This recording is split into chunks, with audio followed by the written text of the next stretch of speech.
Magandang hapon mga ka-farmers. Andito po tayo sa farm namin. At kanina lang pong mga bandang 4 PM ng hapon, nagkasunugan po ulit dito. Ito po yung nasunog kaninang alas 4 ng hapon. Ayang part na yan. Ito naman po yung kahapon na nasunog. Ang laki po niyan. Ang layo ko po oh.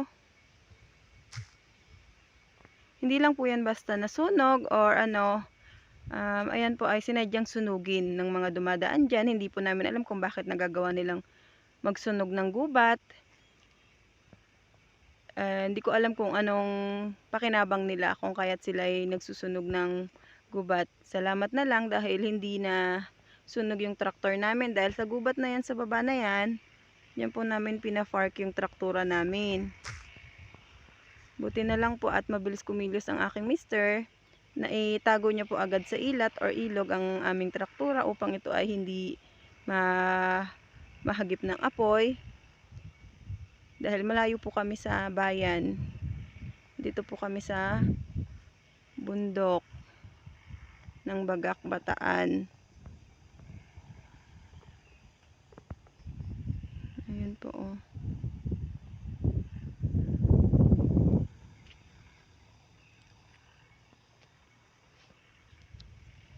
Shout out sa nagsunog na yan. Sana masaya ka sa ginawa mo dahil nakaapekto ka ng mga halaman.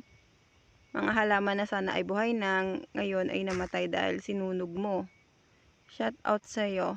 Sana maganda ang pakiramdam mo at nakatulong sa iyo yung pagsusunog mo. Yun lamang.